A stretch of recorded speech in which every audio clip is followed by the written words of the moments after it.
Greetings, Cleveland, and welcome to Conversations with Cal, the show that initiates engaging conversation. I'm your host, Cornell Calhoun III, and today our conversation centers around the Hope Fund Incorporated. And here to tell us more about this wonderful organization is the director and founder, Mr. Tim Isaac, and the doctor of psychology, Dr. Deborah Abdul-Rahim. Welcome to the show. Thank you. Let's start a conversation. Now, we could start it by talking about the Mighty Scarabs of East State High School, since we're all alumni, but now I'll save that one for another time. What is the Hope Fund Incorporated? Hope Fund Inc. is a dual organization. We have a 501c3 nonprofit organization that reaches out to community and engages in scholarships, college tours. We give out, we have what we call an appreciation day annually. This year will be our 25th year. We'll feed the entire park, raffle off hundreds of bikes, engage kids in potato sack races, and just a community organization bringing people together. And when is this event? This event this year, if I'm not mistaken, it's June the 7th. And again, it'll be our 25th year and probably my last year. Your last year, yes. Right. Talk a little bit, both of you, briefly about your career journey and how it's taken you to this path. Doc? Okay, well, I grew up in the inner city, as everybody knows, and number 7 to 10, and I always grew up with a lot of conversation, a lot of love, and a lot of direction. So I found myself in education that led to school psychology, and then psychology, and I had a great time. I enjoyed what I did working with at-risk children in Cleveland municipal schools. I thought I was retired and completely done until he came along with his ideal. And put you to work. And put me back to work.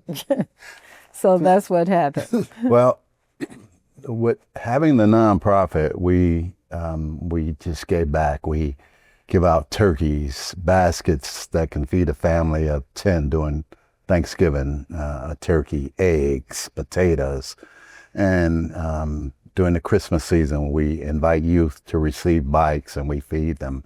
And again, it's been going on for 25 years. And I had a dream. It was like the Creator came to me and told me to evolve into something else, and it was helping people. I was born to help people. I know I was. And I shared the dream with my sister. I was like, we're supposed to be helping people with their mental health and their self-awareness. And she came along, and this is our second year, and we are growing, and we see the change that we are making with the people that we're engaging with. And that's what it's about for us. And you've worked for the City of Cleveland Recreation Department for years. Yeah, I worked with the City of Cleveland Recreation for 26 years. I used to play you as you was coaching in basketball. We had that conversation of who won the most games you say you have in a record. Exactly, yeah. I'm going to bring those tapes in. I need proof. Yeah, I got proof. Yeah, and I'm just going to extend on his answer a little bit. His dream came out of COVID, when so many young people were isolated and at home, and they were losing social skills and educational skills, academic skills.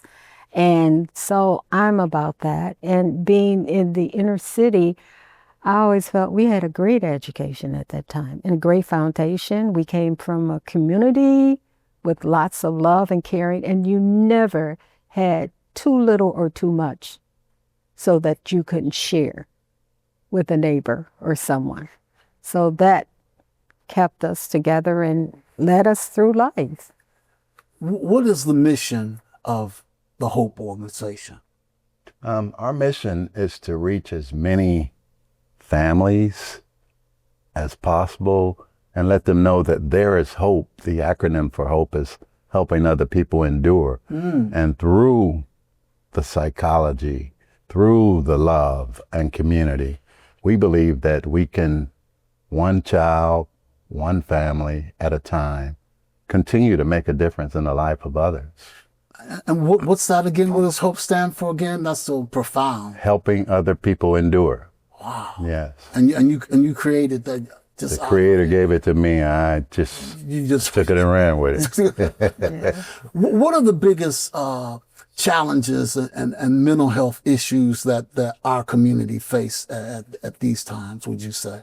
Well, the biggest challenges are consisting of getting our community to not be ashamed to seek help when they need help. That's a big challenge, to admit that you need help, emotional help within yourself and or family. And I think that is one of the biggest that we have.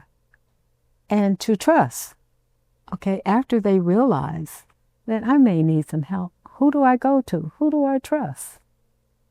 And I can tell you and tell your audience that we are people who trust. The confidentiality will be adhered to, all the amenities that any other organization, be it big or small.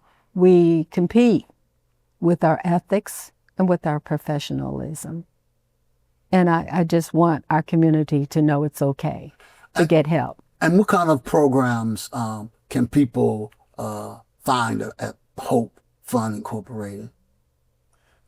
Be it the nonprofit side, I just mentioned some of the things we do. We're currently in some of the schools, and we'll identify some individuals that we'll be able to help with scholarships, to be able to assist them with direction and if need be. And we recognize that they're willing to receive the mental help. We're there to help them. So. And we also will refer. We're not here to, let's say, have all the glory or all the accolades or profit. We are going to do what the family needs. And if that means resourcing out, we do that as well. So if a family has more than what we can offer, we're certainly going to direct them to get the resources that they need to heal. So in terms of family members, what role do family members play in assisting with mental health issues in individuals? Well, family members can identify who needs that help. Sometimes the person who needs that help won't identify. So we depend on family to identify for us. And then often they do bring that family member, specifically parents and their children. And sometimes it's siblings. I've had an adult sibling who brought another adult to me and said, she's been fighting. You know, she had a loss, grieving 2 losses, her grandson and her husband. And I see that she's not functioning the way she used to, so she needs some help. I'm bringing her to you. So what's the biggest challenge for the organization as a whole, would you say? I don't look at the organization as having many challenges. I look at the organization as growing. We're small, and the word is getting out. And we're not just in this for profit. We're in this for the love of it. 2 years, we haven't financially any gains.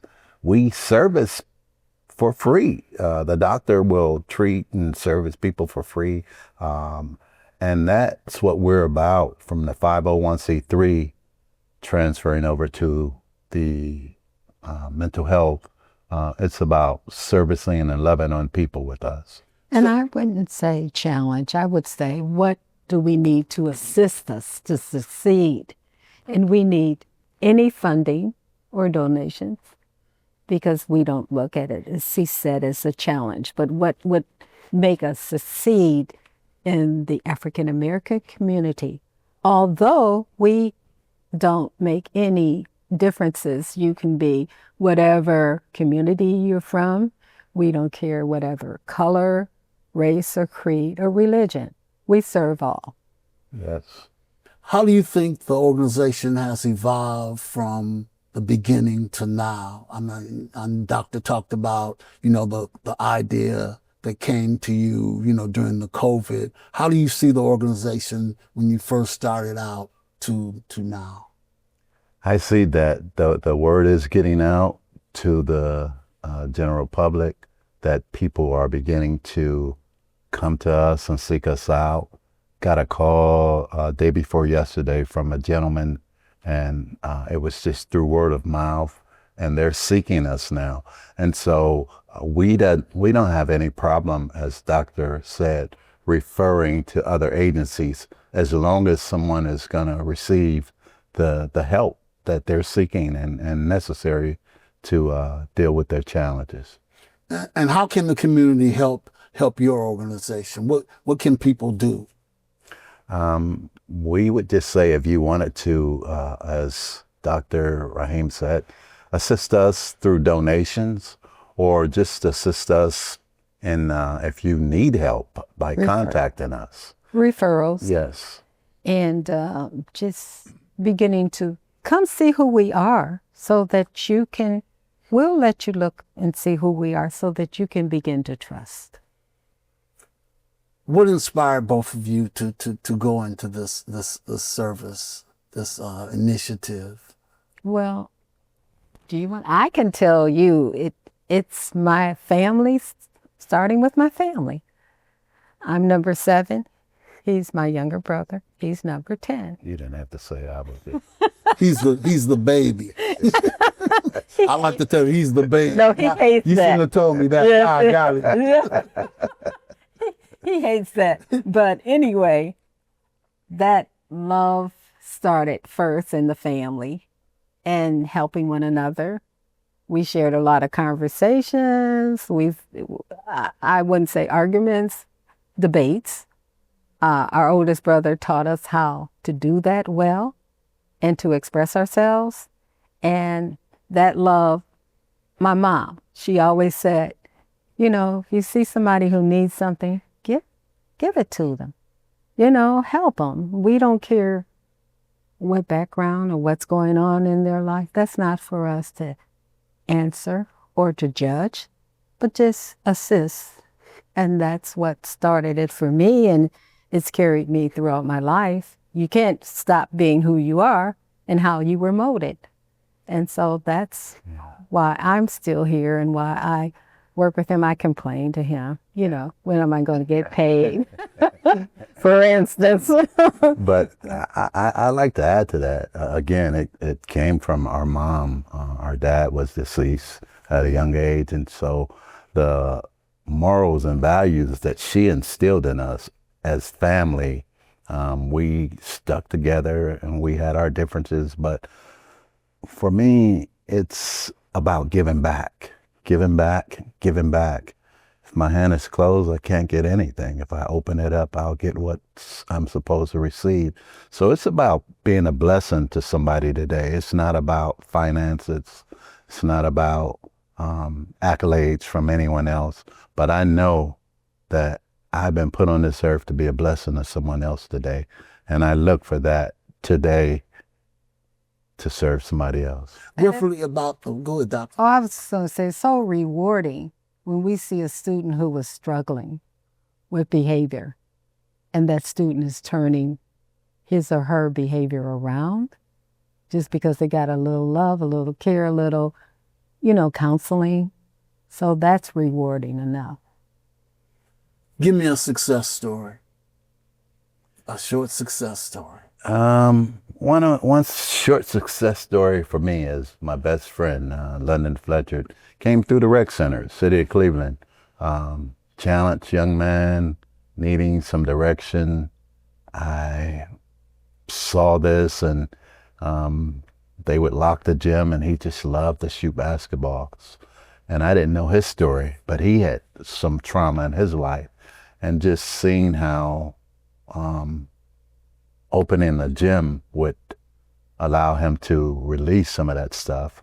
We became friends. We playing AAU basketball. I took him on their first plane ride to Vegas, and then to see other young men like Earl Boykins and those guys just come through the rec centers, the city of Cleveland rec centers, and successfully go on to do something with their lives, and now they're giving back. That means the world to me. So that's just part of it. But you don't have to become a basketball player or a football player. Just healthy and able to love yourself and give back.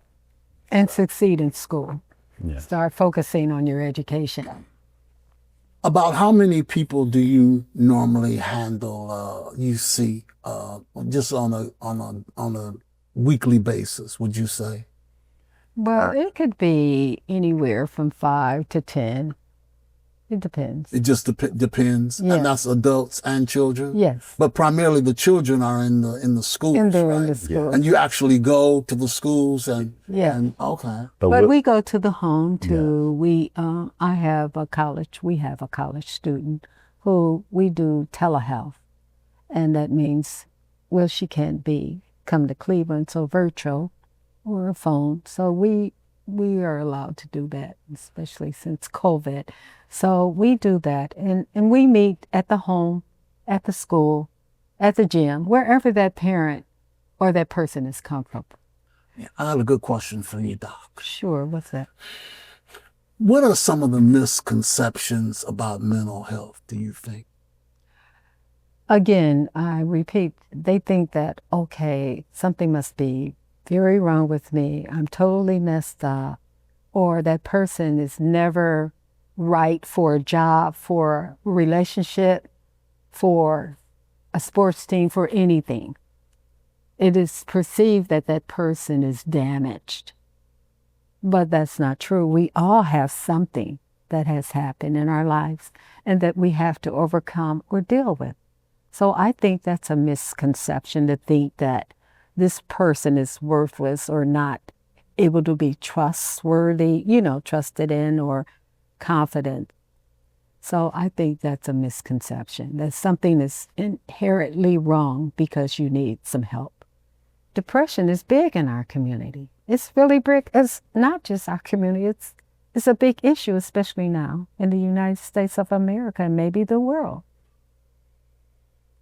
Tim. Yes. What motivates you?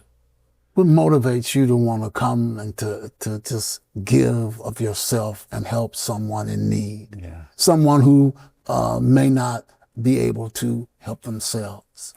I'm motivated by love and knowing that I have an assignment in this life. Like that. Yeah, I have an assignment, and that assignment is to help someone every day. And I'll call her and my sister, and I'll call on a few friends that I know and let them know that I've been put on this earth to be a blessing to someone, Calhoun, today. I don't know who that's going to be. You are a blessing for allowing us to be here on your show, and we're thankful. But someone is going to see this and reach out to us, and we'll be able to service them from our hearts, from our skill sets, from what we've been taught, and bless someone. So that's what motivates me, that I know that I could assist someone in having a better life. Well spoken. Mm-hmm. Now, if someone needed your services, how do they get in touch with you? What's the best way to get in touch with you? Right now, we had our website up, and we are working on another one as of last week. But they can call me at 216-509-6129, or we can be located. Our address is 3613 Lee Road, Shaker Heights, Ohio, 44108. And our P.O. Box is P.O. Box 28502, Cleveland, Ohio, 44128. And if they call you or get in touch with you, you can give them some assistance. Some Absolutely. I refer them to my everything. and we'll filter it out from there. But from the nonprofit side, we have given out probably over the 25 years, 200 scholarships, 5,000 bikes, maybe about 7,000 turkey baskets, and so forth and so on. So that's what I thrive on, and that's what motivates me to just keep doing it. But as we embark on this new mental health thing, we know that it's going to bless people, and it's out there, and it needs to be received. And if we can make just one person feel better about their day, about their life, about the hour, then we've done something right. Lastly, what's the vision of the future for Hope Fund Incorporated? We would like to grow to a point where the doctor is overseeing the operation. We have the staffing levels that we need, and we're servicing the citizens of Cleveland readily available, and just making a difference in their lives and in the lives of Clevelanders and others, one person, one step at a time, one day at a time. I like it. Let's make it happen. Thank you. Thanks so much for being on the show. It's been incredible. Thank you. Incredible experience. Thank you. And don't forget to give me that tape. Yeah, I'm gonna get you that tape where I beat you by about 35. And thanks to all of you for tuning in. I'm Cornell Calhoun III for TV20 and Conversations with Cal. And remember, if you don't like what's being said, change the conversation.